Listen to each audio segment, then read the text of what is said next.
आप देख रहे हैं VHPC न्यूज।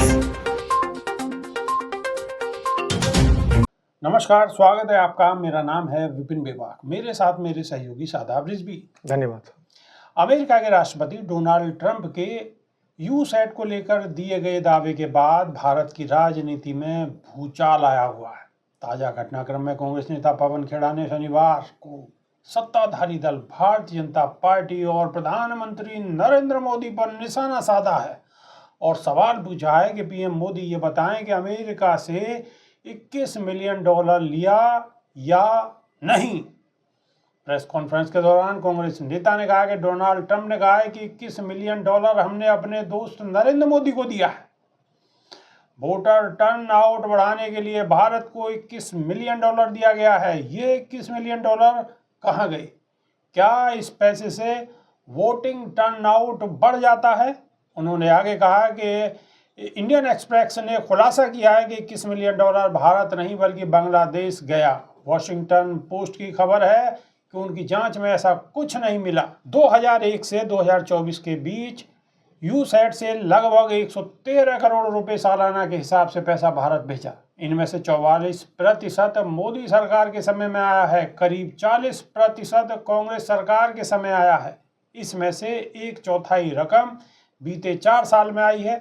सरकार बताए कि यूसैट का पैसा किसे मिला। यूसैट पर जारी सियासत के बीच डोनाल्ड ट्रंप के एक बयान के आधार पर कांग्रेस ने पीएम मोदी को घेरा है और एक बार फिर श्वेत पत्र की मांग की है। कांग्रेस ने पूछा, पीएम बताएं कि उन्होंने अमेरिका से 21 मिलियन डॉलर लिए या नहीं। सरकार श्वेत पत्र जारी कर बताए कि सत्ता साधा रिजवी। अब ये जो मामला नया सामने आया, बीजेपी के लिए कहीं ना कहीं देश में क्या पूरी दुनिया में मुश्किल बढ़ती जा रही है और कांग्रेस ऐसे मौके को बिल्कुल भी छोड़ना नहीं चाहती। क्या कहेंगे? डोनाल्ड ट्रंप ही दोस्त ही दुश्मन निकला। बिल्कुल, देखिए डोनाल्ड ट्रंप तो अपने जितने भी पत्ते हैं वो खोल रहे हैं और विदेशों से तमाम ऐसी खबरें आई हैं पिछले समय में। लेकिन जैसे हिंडनबर्ग की रिपोर्ट आई थी, उसके बाद भी जब भारतीय प्रधानमंत्री नरेंद्र मोदी विदेश गए और डोनाल्ड ट्रंप के साथ में ही बैठे थे, तो वहाँ पर जर्नलिस्ट ने, क्योंकि इंडिया के जो जर्नलिस्ट हैं वो कुछ अलग किस्म के हैं, लेकिन बाहर के जर्नलिस्टों ने नहीं छोड़ा, वहाँ पर सवाल कर लिया। और सवाल किस पर किया? अडानी को लेकर। लेकिन वहाँ सवाल तो अडानी को लेकर था, जवाब क्या था? जवाब था वासुदेव कुटुंबकम। जी, सवाल अडानी का है कि अडानी के साथ क्या होगा, अडानी की जो भ्रष्टाचार वहाँ पर खुल गए हैं, अडानी के खिलाफ जो केस दर्ज हुए हैं, अडानी पर अब क्या होगा, क्या कदम उठाएगा भारत सरकार, क्या कदम उठाएगी। तो इस पर जवाब था वासुदेव कुटुंबकम। ये तो वो वाली बात हो गई, आप मुझसे पूछा आपका नाम क्या है, तो मैं कहूँ मैंने ये गमछा में 3500 रुपये का लेकर आया हूँ। आप मुझसे कहेंगे कि शादाब रिजवी आपका चश्मा बहुत अच्छा लग रहा है, तो मैं कहूँगा, मैंने कहा भाई साहब आज धूप बहुत अच्छी निकल रही है।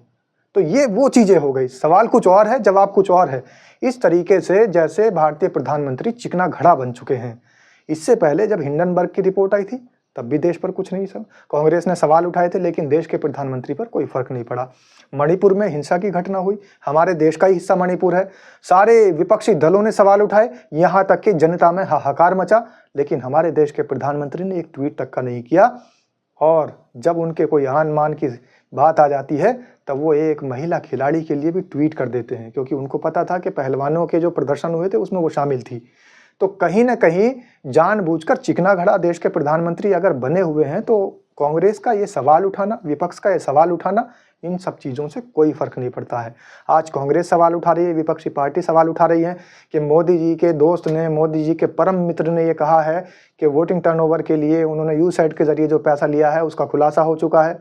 मिलियंस डॉलर रुपया जो उसमें आया है उसकी बात वो कबूल कर चुके हैं, वो बता रहे हैं बार बार। तो सीधा सीधी बात है कि चिकना घड़ा जिस पर कोई असर नहीं पड़ता, विपक्ष सवाल उठाती रहेगी, तमाम मीडिया सवाल उठाती रहेगी। देश की मीडिया नहीं, विदेशी मीडिया। देश की मीडिया तो सवाल उठाने का काम ही नहीं करती, खैर। तो विदेशी मीडिया भी सवाल उठाती रहेगी और साथ साथ विपक्षी पार्टियां भी सवाल उठाती रहेगी, देश की जनता भी सवाल उठाती रहेगी, लेकिन चिकना घड़ा जो होगा उस पर कोई असर ही नहीं पड़ेगा। चिकने घड़े पे कोई असर होने वाला नहीं है। शादाब रिजवी बिल्कुल स्पष्ट तौर पर कह रहे हैं कि चिकने घड़े पे कोई फर्क पड़ने वाला नहीं है, लेकिन कांग्रेस विपक्ष की भूमिका मजबूती के साथ उठा रही है, कर रही है और जनता की आवाज़ को उठा रही है। बिल्कुल। और सरकार के कारनामों को जनता को बता रही है, मीडिया बताए या ना बताए, लेकिन विपक्षी पार्टी मजबूती के साथ आवाज को उठा रही है। बेबाक जी, आप ये देखिए, राफेल की बात हुई थी, तब क्या जवाब मिला? उसके बाद में, राफेल की बात के बाद में जो इलेक्टोरल बॉन्ड की बात हुई, कितना चंदा लिया गया इलेक्टोरल बॉन्ड के जरिए, उसका खुलासा हुआ, उसका क्या जवाब मिला? तो ऐसे तमाम देश के मुद्दे हैं जो विदेशों से जिनके तार जुड़े हुए हैं, लेकिन जवाब ढाक के तीन पात। अब हमारे दर्शकों से भी हमें ये दरख्वास्त है कि वो अपनी राय इस पर जरूर रखें, बताएं कि वो कैसा समझते हैं। अब ये दोस्त जो दुश्मनों की जैसी भाषा बोल रहा है, आखिर इसके पीछे क्या राज है, तो इसके बारे में थोड़ा सा बताएं तो हमें भी अच्छा लगेगा, हमें भी इंतज़ार रहेगा। तो अभी के लिए सिर्फ इतना ही, नई वीडियो में फिर रूबरू होंगे। बहुत बहुत शुक्रिया, नमस्कार, धन्यवाद। रोज की ताज़ा खबरें सुनने के लिए सब्सक्राइब करें BHPC न्यूज चैनल। साथ ही रोज के नोटिफिकेशन जानने के लिए दबाएं बेल आइकन। साथ ही हमें अपनी राय देने के लिए हमारी वीडियो पर कमेंट करके बताएं और वीडियोस को लाइक और शेयर करना बिल्कुल ना भूलें।